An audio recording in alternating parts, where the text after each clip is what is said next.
हमारे दामन की और हमारे हल्के की पूरे हल्के की एक ही मांग है कि बीजेपी को वोट दें, बिशन वाल्मीकि को वोट दें। अगर सरकार हमारी आवाज़ सुनती है, टिकट का बदलाव करती है तो ठीक है, नहीं तो ये जहाँ हमारा दामन है हमारा हल्का चलेगा वहीं चलेंगे।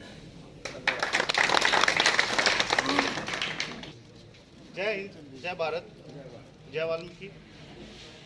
जैसे कि हमें पता चला, कल मेरे पास लिस्ट आ गई थी और लिस्ट आने के बाद इतना बड़ा धक्का जो पूरे वाल्मीकि समाज को लगा है, आज से पहले नहीं लगा होगा।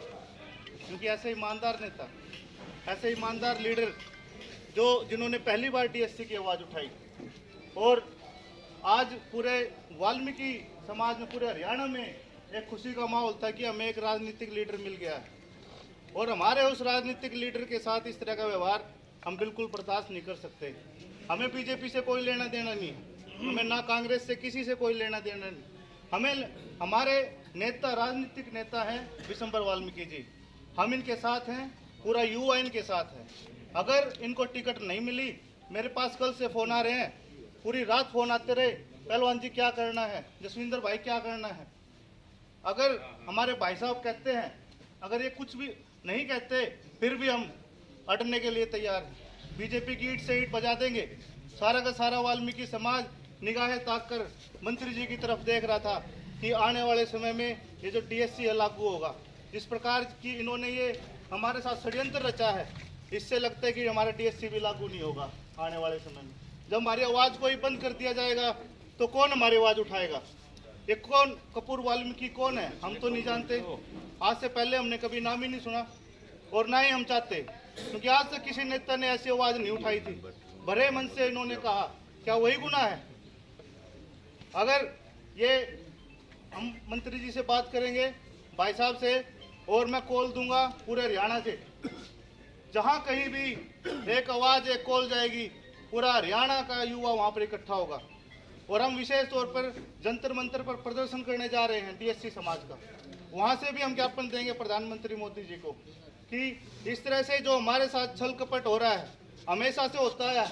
बीजेपी को हम अभी इसी वक्त से अच्छा समझने लग गए थे जब से टीएससी की बात उन्होंने उठाई, वरना हम बीजेपी के खिलाफ रहे हमेशा से। पूरी लहर पूरे हरियाणा में दौड़ रही थी कि हम बीजेपी को एक तरफा जितवाएंगे।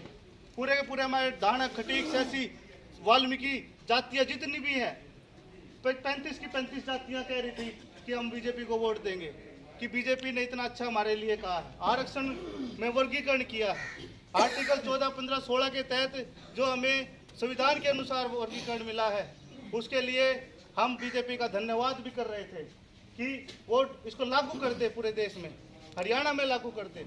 लेकिन कहाँ का धन्यवाद क्या, जब हमारी टिकटें ही कटेंगी तो हमारे पास इससे बुरा समय कुछ नहीं हो सकता। और मैं बिल्कुल खिलाफ हूँ बीजेपी के, अगर उन्होंने टिकट नहीं दी तो पूरे अभी से हम अपनी पोस्टें खोलें, सभी लड़कों के फ़ोन आ रहे थे। लेकिन इतने दुख के समय में हम यहाँ इकट्ठा हुए हैं, हमें उम्मीद नहीं थी। हमें तो लग रहा था कि एक तरफा जो टिकट मिलेगी और एक तरफा अब की बार हम जीतेंगे। तो मैं अपनी बात यहीं पे समाप्त करना चाहूँगा कि अगर बीजेपी ने हमारे मंत्री जी को टिकट नहीं दी तो इसका पूरे हरियाणा में बहिष्कार करेंगे।